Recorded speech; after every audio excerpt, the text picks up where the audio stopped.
Take full responsibility for what happens to you. It's one of the highest forms of human maturity, accepting full responsibility. It's the day you know you've passed from childhood to adulthood, the day you accept full responsibility. And another note, learn to reap in the fall without apology. Without apology if you do well, and without complaint if you don't. That's maturity. I used to have that long list of reasons why I wasn't doing well. To explain. You got to explain, right? Otherwise you're going to look bad. I used to have this funny list called Reasons for Not Looking Good.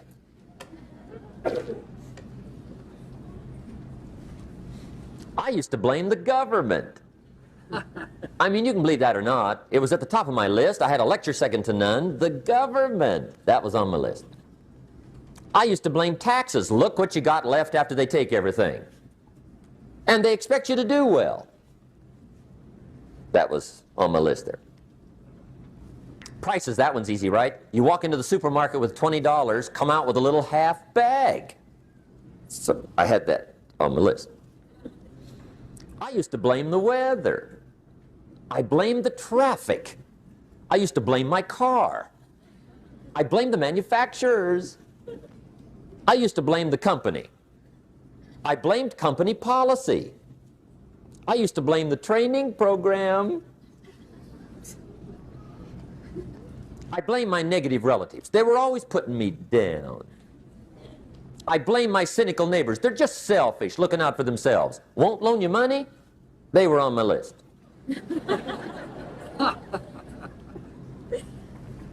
I used to blame the economy. I blamed the community. That's a pretty good list for not doing well, isn't it? I thought it was good. I'll never forget one day, Mr. Schoaf is very kind, but he was also very blunt, and this was no exception. And I'm glad he was blunt. There's a lot of things I'd have missed if he hadn't have been blunt. One day, with sort of a curious look on his face, he said, "Jim, just out of curiosity, tell me, how come you haven't done well up until now?" Excellent question. I thought, well, so I won't look too bad, I'll go through my list. And this list I just gave you, I put that on him. And he was very patient. He let me go through the whole thing, the government, the weather. I went through this whole thing. When I finished, he looked my list over very carefully. He said, "Mr. Rohn, big problem with your list. You ain't on it." How brilliant.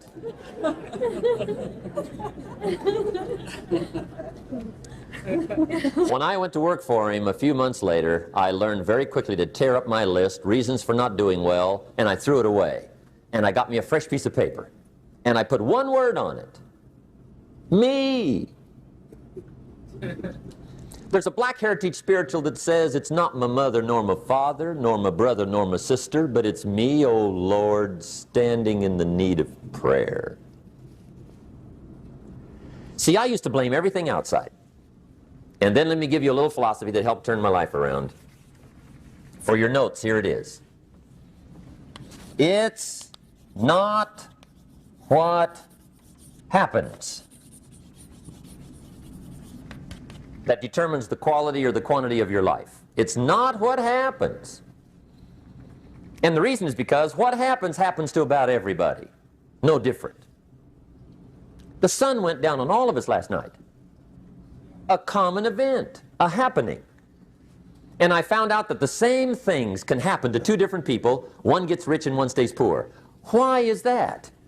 It's because it's not what happens, but rather it's what you do that changes everything. So that's a key phrase. It's not what happens, it's what you do. What happens is about the same. You might put that in parentheses here. Same. What people do, that's what's different. Anything can happen, right? Everything can happen. I've heard all the stories. I've been one of the stories. Hey, we could all tell stories all night long, right? Happenings. Anything can happen. Have you heard of Murphy's Laws? Anybody here heard of Murphy's Laws? Okay, most of you have. Murph had these laws. One of them was, if anything can go wrong, it will. That's one of Murphy's Laws. He was not one of the great positive speakers of the day. But anyway, it's still true though, right? Anything can go wrong, everything can go wrong. For sure. I've fallen out of the sky so many times. Once to the tune of a couple of million. Devastating. Took me a while to survive that one. Now, it wasn't all that much, but it was all I had. Right? I mean, that's when it's much, right? When it's all you got. If you got 3, 2 go, you got 1 left, you ain't looking that bad. But when it all goes, has anybody been there when it all went? Anybody? Come on, the rest of you liars. Go ahead. Hey, we've all been there, right? When it all went. Of course, it used to be a long time ago, right? When you ran out of money, got to 0, you were all through. Heck, now you can whistle right on by 0, right? I mean, they will bury you. That's what they will do.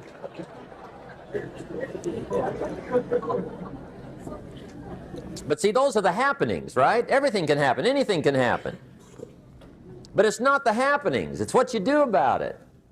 Somebody says, yeah, but you don't understand the disappointments I've had. Come on. Everybody's had their share. Disappointments are not special gifts reserved for the poor. Everybody has them. The difference is what you do about them. It's not the weather. I used to blame the weather, and I discovered it rains on the rich. So see, that won't help. 2 men wake up one morning, there's a rainstorm on. One of them looks out his window, sees the rainstorm, and he says, wow, what a storm. With weather like this, they can't expect you to go out and make sales. He stays home. Same morning, the other guy looks out his window, sees the same storm, says, wow, what a storm. But he says, you know what, with weather like this, what a great day to go out and make sales. Most everybody will probably be home, especially the salesman.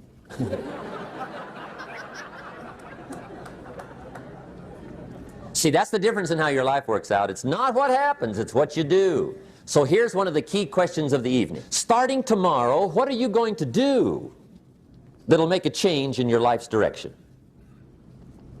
Good question. What are you going to do starting tomorrow that'll make a difference? Now see, if you don't do something starting tomorrow that'll make a difference, guess what? It's gonna be the same. And see, that way you can guess what the next 5 years are going to be like. Look at the last 5. Because the next 5 are going to be like the last 5 unless you, major key, tomorrow, change it all. Or change a little, or change something, or don't change. It's choice time. You can do whatever you want. But it's nice to know any day you wish you can change your whole life. What can you do starting tomorrow that'll make a difference? Good question. What can you do with economic chaos, massive disappointment? What can you do with a broken heart? What can you do when it won't work? Good question. Tomorrow, you can do the most remarkable things, no matter what happens. Let's start with that. Human beings can do unbelievable things. Incredible things. A man can do the most amazing things with the most unamazing circumstances. A woman can do the most remarkable things with the most disastrous circumstances. There's plenty of proof. I found out kids can do remarkable things. That is, if they have remarkable things to do. I also found out if they don't have remarkable things to do, no telling what they'll do. But see, kids can do remarkable things. People can do remarkable things. I'll tell you why human beings can do remarkable things. It's because they are remarkable. That's why. They're not dogs, animals, fish, birds, amoebas. Humans are different than any other creation. When a dog starts with weeds, he winds up with weeds. And the reason is because he's a dog. But that's not true with human beings. Human beings can start with weeds and turn them into gardens. That's the advantage, being a human versus being a dog, turning weeds into gardens. Human beings can turn nothing into something, pennies into fortune, disaster into success. If you don't like how it is for you, change it. If it doesn't suit you, change it. If it doesn't please you, change it. If it isn't enough, change it. And I challenge you to do that because you can change. See, you don't ever have to be the same again after tonight, only by choice. If you don't like your present address, change it. You're not a tree.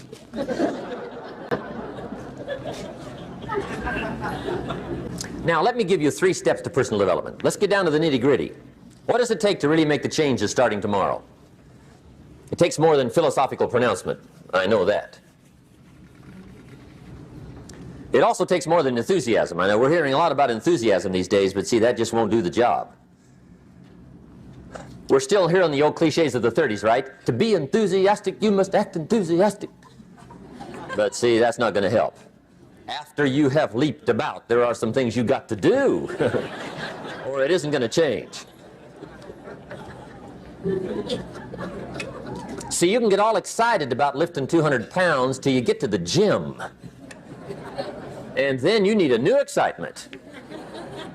And the new excitement is called discipline. Major step to human progress. Discipline.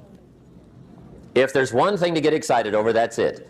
Get excited over your ability to make yourself do the necessary things.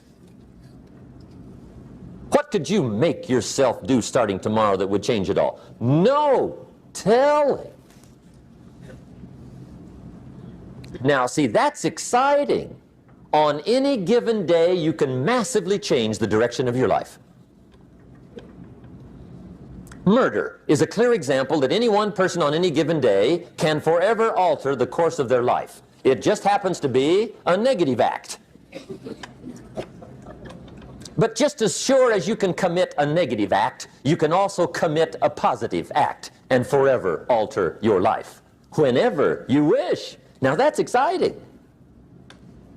And whatever that act might be that changes your life. The guy finally takes a shotgun to his car and blows out every window, destroys every tire, puts 100 rounds in this shabby old thing. And he says, I have driven this embarrassing thing for the last time. And not only will I never drive it again, nobody else will ever drive it again. And he lets that shuddering thing stand there for a while as a monument to the day he said, today my life changes. Now who can do that? Anybody. When can you do it? Whatever day you pick.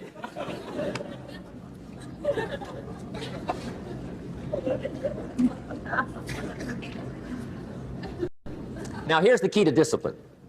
Start with the little disciplines, get excited over the little disciplines, and get right on those, because those will lead to the big ones. You can't handle the big challenges in life unless you take on the little ones. Make a list of all the things you can do, get right on those, discipline yourself for those, both for the results and for the muscle and for the practice, so that when life hands you some big challenges, you'll be ready, you'll have the muscle. But see, if you don't handle the small ones, you can't take care of the big ones. Okay, here's what else it takes for life change. Self-motivation. Key phrase, self-motivation. I don't know why we call it self-motivation. It's really the only kind there is. You got to motivate yourself. Because I found out you can't change people. They can change themselves, but you can't change them. Lord knows some I've tried. But see, it won't work. People have to change themselves. I learned some of those lessons early. I built a little sales organization way back in those early days. I'm 25. And I had some nice people. I said, I'm going to make these people successful if it kills me. I almost died, right? I mean, you can't do that.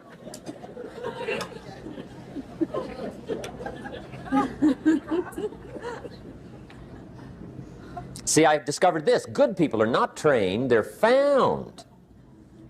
You find good people. You don't make them good, you find them good. Training really is for the purpose of finding good people. You don't need much instruction for a good person.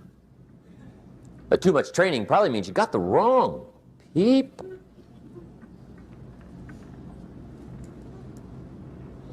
So you got to find the right people. That's the key to getting a good job done. One of the major things we learn in management, lesson 1, don't send your ducks to Eagle School.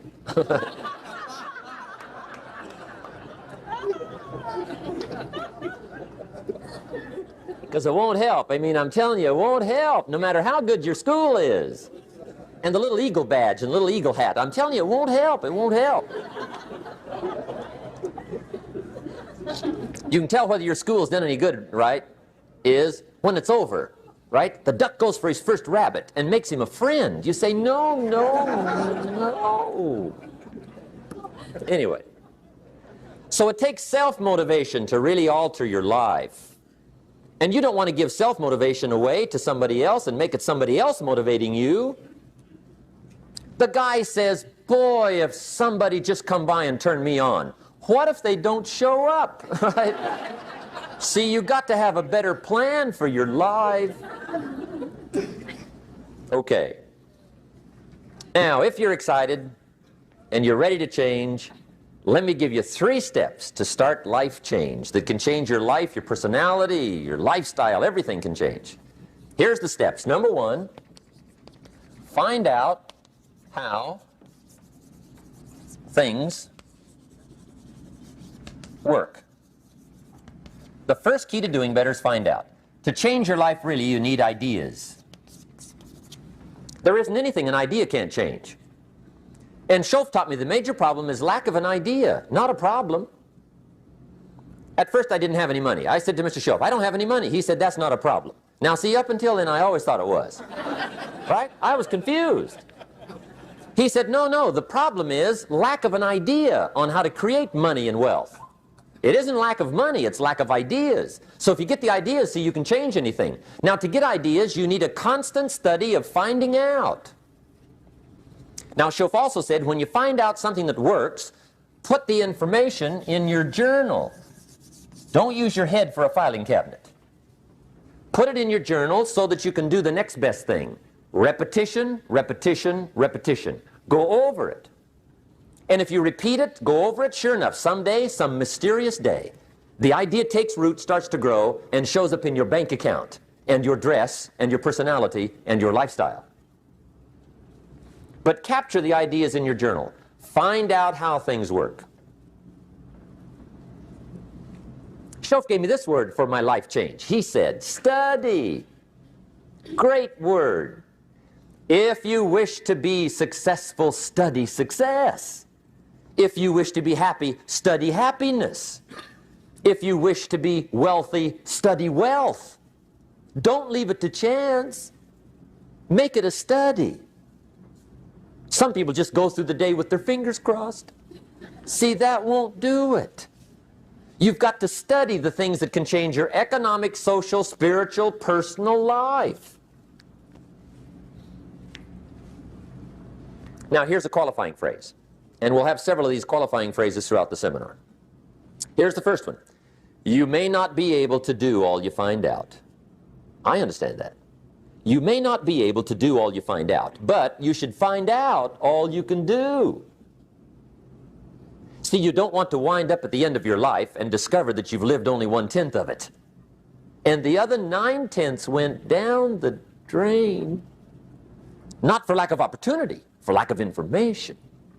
So that's number 1, find out how things work. Now here's the best human virtue for finding out, curiosity. Make a note of that. Curiosity. Be curious. You might add a word to it that'll help. Childish curiosity.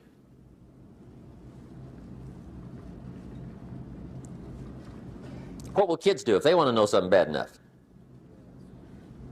Bug you. That's the phrase. They can ask 1,000 questions. You think they're through? They got another 1,000. They'll drive you to the brink. It's a virtue. When you gotta know, be like a child. In fact, Jesus, the master teacher, said, unless you can become like little children, you might as well forget it. You don't have a prayer. Excellent advice. You got to be like children. 4 ways, in my opinion, to be like a child.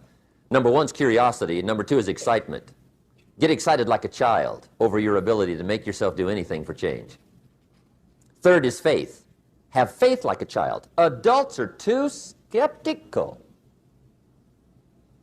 And 4th is trust. Trust is a childish virtue, but the rewards are incredible. So be like a child. Now, if you're curious, let me give you 3 ways to find out how to change anything. Any life direction, any dimension. Here's 3 ways to find out how to change anything.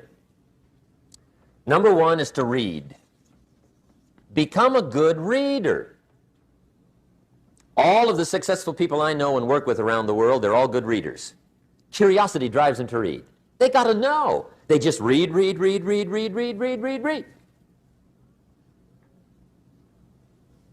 Become a good reader. Now, that's my opinion. Listen to the other lecturers and listen to me and make up your own mind. Don't be a follower. Be a student. Okay? I say, really, for life change, you got to read.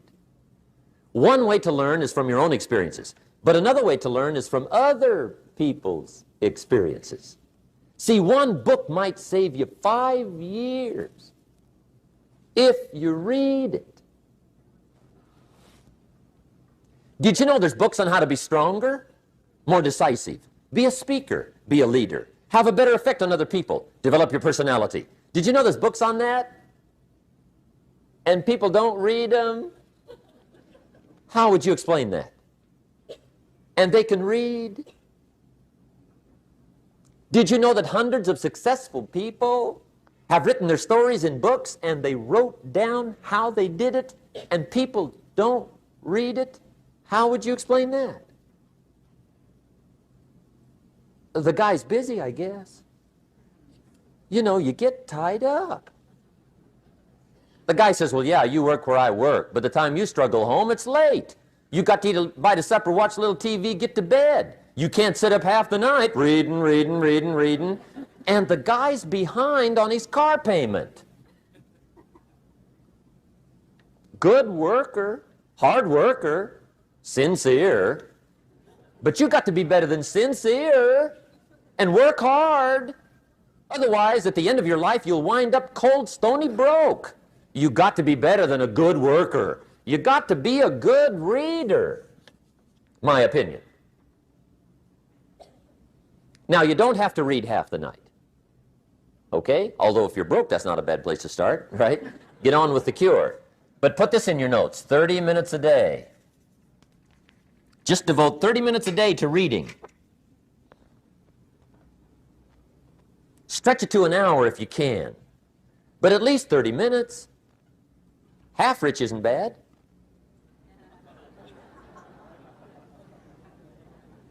"30 minutes a day, read something positive, something challenging, something inspirational, something instructional. At least 30 minutes a day." And here's the next clue. Every day. Don't miss. Once you set this up, just don't miss. Miss a meal, but not your 30 minutes. Because you can get along without some meals, but you can't get along without some books. There's a Bible phrase that says humans cannot live on bread alone or just food. It says the next most important thing to food is words. Words nourish the mind, makes us different than animals and dogs. Words nourish the soul. So humans have to have food and words in order to be happy and healthy. I told my staff the other day, some people read so little, they've got rickets of the mind. They're undernourished mentally. So to get a good diet of words, I suggest good reading habits, 30 minutes a day. Now, some people don't read because they don't read well. I understand that. And the national average is fairly poor. People have fairly poor reading skills. They're still trying to operate on awkward old skills of the past, right? Reading one word at a time. And with such poor skills, when you read, the mind usually wanders. Because you can think about a lot of things. The mind is an incredible mechanism. And if you read poorly, the mind wanders around thinking of other things while you're trying to read. Did you ever read a page and wonder what it said? Right? Say, I got to read that again. Right? That's because the mind is just doing this job, right? Just wandering around. Did you ever read yourself to sleep? See, that's another problem. The mind says, who needs this? Just shuts off, right? Untaxed, right? Poor skills. Or a guy looks at a book, 500 pages, and says, no use starting, right? I mean, I'd never get through this one. Anyway, in our weekend seminar, we take a whole section, about 2-3 hours, and we go through reading skills. How to read a book a day is the title of that subject. And I'll tell you what, if you can read a book a day, it'll change your whole life. I mean, a book a day will change your whole life. Expose yourself to a whole variety of things, spiritual, moral, personal, economic, history, geography, everything. I mean, you can really change if you read a book a day. So you might want to attend the weekend, get in on those reading class skills. It's incredible. A book a day will change your life. But hey, whether you read slow or fast, or whether you read awkwardly or whether you read well, here's the key: read. Don't miss. Here's what reading is. Reading is tapping the treasure of ideas. That's what reading is. Tapping the treasure of ideas. And ideas can change any part of your life. And if you've got a good excuse not to tap the treasure of ideas at least 30 minutes a day, or spend the money and get the books, I'd love to hear it. Some people have excuses you wouldn't believe. I say, John, look, I got this gold mine. I got so much gold I don't know what to do with it all. Come on over and dig. John says, I ain't got a shovel. I say, well, John, get you one.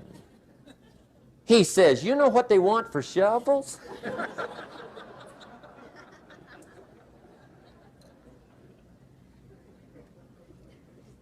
Let me give you the 2 books that started my library at age 25. My library now is worth many, many, many thousands of dollars, but it started with 2 books. Mr. Shoaff recommended these to me, got me started. Shoaff said, become self-educated. He said, standard education will get you standard results.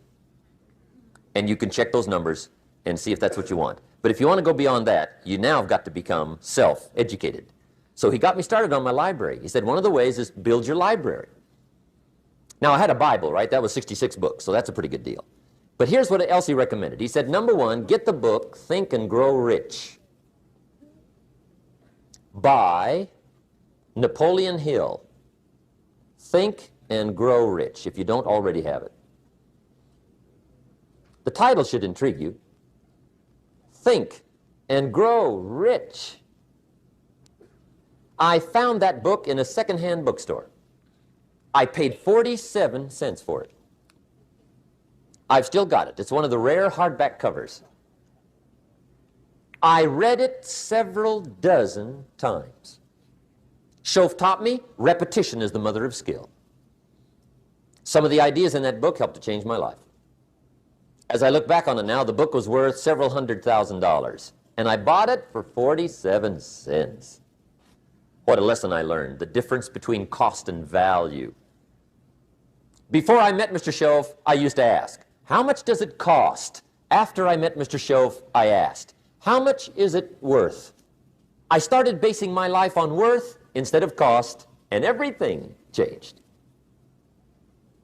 But that was book 1, Think and Grow Rich. The second book he recommended I get was a book on nutrition. Shoaff said, study nutrition. I think that first book was by Adele Davis. Eat Right to Keep Fit, I think. I've got lots of them now, but I think that was the first one. Shoaff said study nutrition, and there's all kinds of books on nutrition. Just read them all. Some are a little weird, but read them all. Right? If you're weird, do the weird stuff. I mean, whatever. But read them, then make up your own mind. Remember, don't read and become a follower. Read and become a student. Make up your mind, find a plan that works good for you, but get the books on nutrition. Here's what Mr. Shoaff said to me. Vitality plays an important part in doing well. Vitality. He said some people don't do well because they don't feel well.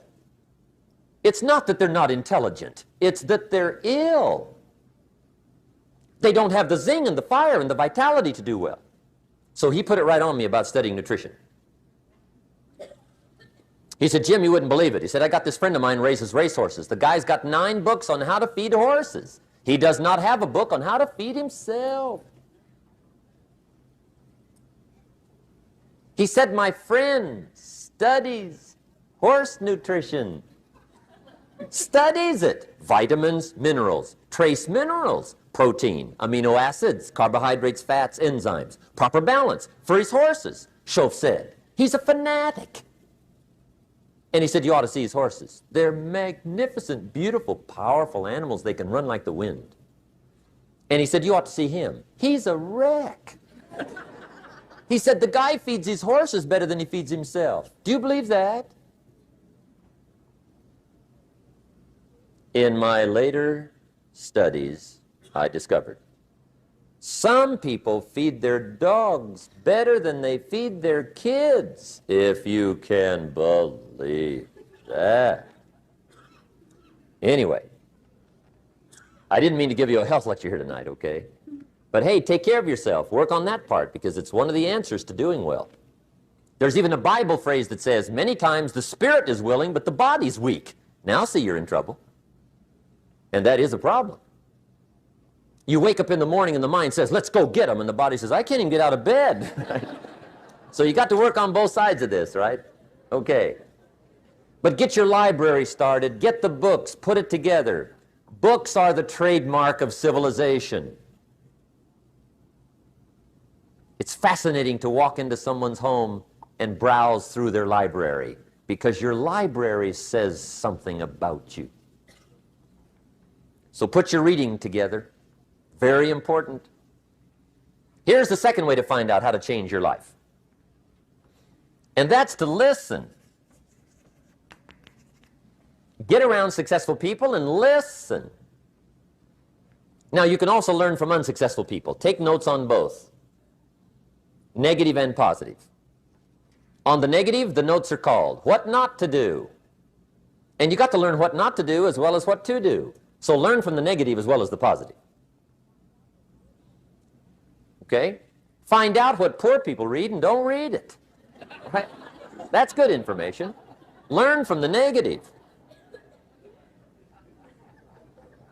But now you can also learn from the positive. Get around successful people. Listen to what they say. Listen to how they say it. It's important.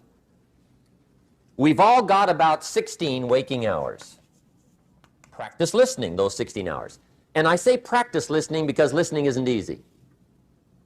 I found out it's easier to talk than it is to listen. But if you will practice listening the 16 hours you're awake, sure enough, from surprising sources comes great ideas. In sales training we teach, if you want to learn sales, listen to the kids. Kids have got to be the master salespeople of all time. They have no equal.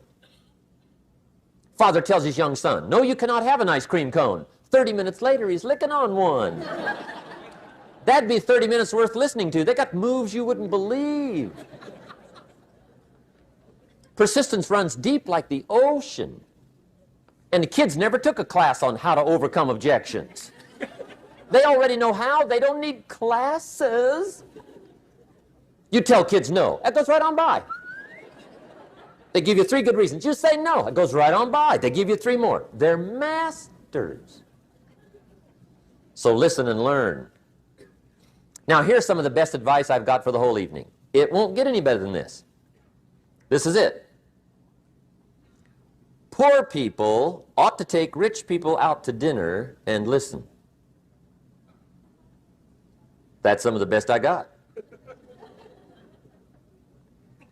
If a guy's not doing well, one of the first things he ought to do is find a guy that is doing well and offer to buy him his dinner. Spend $50, $60, $80, $100. Go for the full 9 course. Start him on the juices and hors d'oeuvres. Get him started talking. The salad takes 15 minutes. Keep it rolling. Biggest steak in town takes 45. Keep it rolling. Pour on the dessert. Stretch that meal out about 2 hours.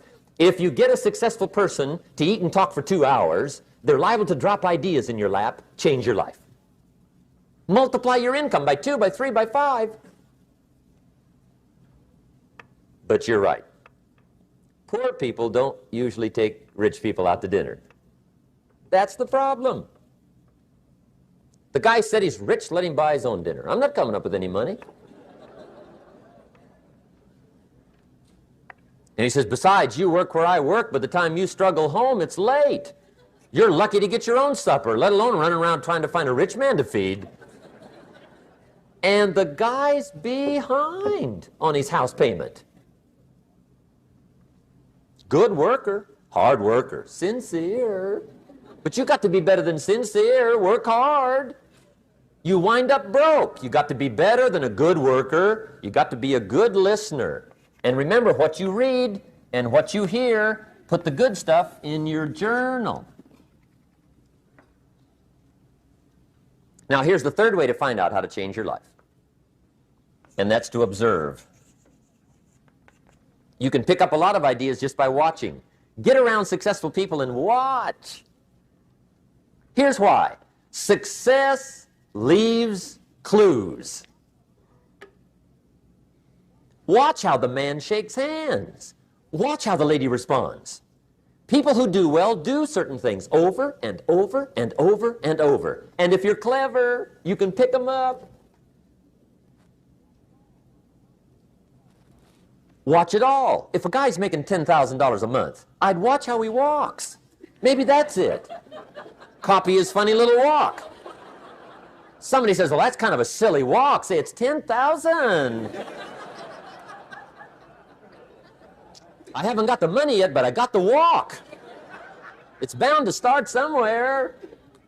What I ask you tonight is to be unusual and be a good observer of what's going on. You can pick up ideas that can change your life starting tomorrow. Just be a more careful observer. Now remember, there's two ways to see. One is called sight. See with your eyes. The other one is called insight. See with your mind. See with your eyes, you'll see things. See with your mind, you'll see answers. Put your eyes and your mind to work. And the best advice on developing sight and insight is pay attention. Don't miss anything. In the weekend seminar we teach, one of the greatest fatalities to success is preoccupation, lack of concentration. The guy's mind wanders. See, you wind up average. You've got to learn to zero in and concentrate. I read a good article one time, Reader's Digest. The title was, Wherever You Are, Be There. Excellent. Don't miss anything. Now, we've lingered a little bit long on number one here for personal development. Find out how things work, but it's so very important finding out. And I've given you 3 ways to find out. Now, here's the second step to personal development. Okay, number 1 was find out how things work. Here's number 2, go to work.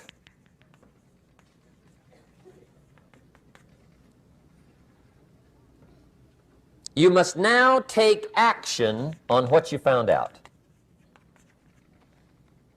In doing business around the world, we call it game plan. Put together your game plan.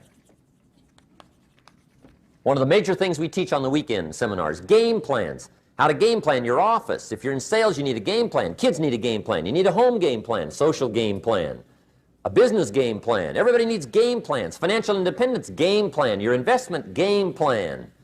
Don't think in your head. Put it on paper. Don't operate out of your mind. Operate from paper.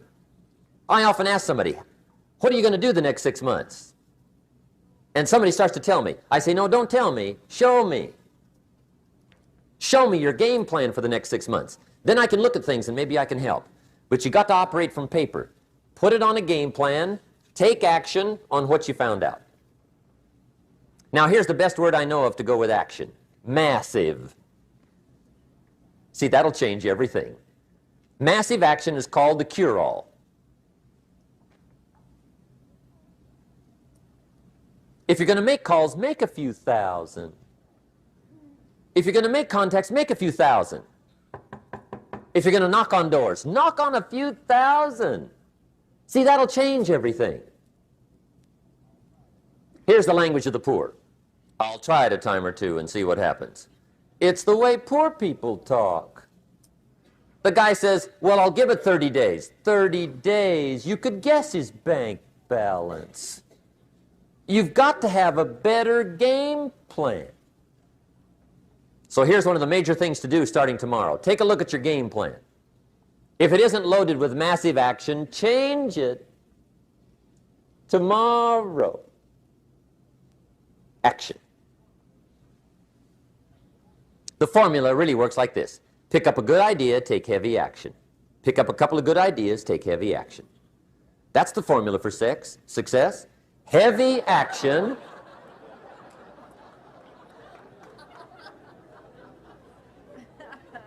It's a good thing we can edit all this, right? The formula for success, take heavy action on a good idea, right? That's the ratio. Now here's the key. Don't wait till you've learned 2,000 or 3,000 things, because that way you'll use up all the time. And you could wind up smart and broke. And hey, it's okay to be dumb and broke. But if a guy's smart and broke, that's pitiful. Don't let your learning lead to knowledge. You'll become a fool. Let your learning lead to action. You can become wealthy. And there's many kinds of wealth. I understand that. Not just money. Money's one of the least of all values. I know some people with a lot of money that are very poor. Evita sings, as for fortune and as for fame, they are illusions. They're not the solutions they promised to be. So there's all kinds of wealth, but to get a big share coming your way, you've got to have a heavy action game plan. Now here's the third step to personal development, and we'll wrap up personal development. Step number 3, it's just a little caution, and all through life we need little cautions. This one simply says, don't try to beat the system. Find out how it works, work it, but don't try to beat it. Some people learn just enough to start slicing it, shading it, thinning it, cutting corners, and looking for cheap answers. See, don't fall for that. You'll wind up with a cheap life. Find out how it works best and do it that way. Even though it seems to take a little longer, do it right. Don't compromise with right. Now, under this step, here's another key. Be a quick learner. Don't let it take long to teach you. Learn quick. Don't run at the wall too many times.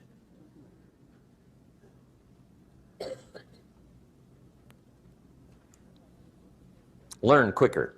One guy said he broke his nose 7 times in the same place.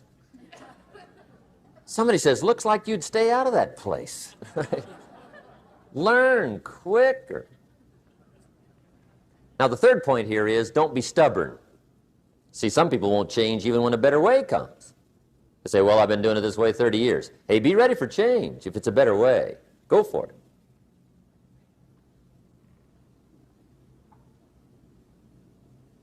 But don't try to beat it. Or you'll be like the guy that went to Las Vegas. He didn't have much money, so he didn't want to risk his money gambling. But he gets to Las Vegas and the jackpot bells are ringing, the money's flowing, the lights are flashing, and he can't help himself. He's got to gamble. But instead of gambling with his cash, he decides to play the mental gambling game. And the brilliant scheme he worked out goes like this. He'd pick a number like number 3. Mentally, he would bet a certain amount of money on the number. And whether it won or lost, he would jot down that amount in his little pad. I would have won $5 if I'd have made that bet, just to keep track of it, win or lose. That way, come midnight, he can calculate how he's doing, win or loser, how much, only not his money. Keep his money. Just play this mental gambling game. So here he is around the gambling table, everybody else shelling out their hard-earned cash. He's got this brilliant scheme. Instead of betting with his money, he's betting with his mind, and he lost his mind.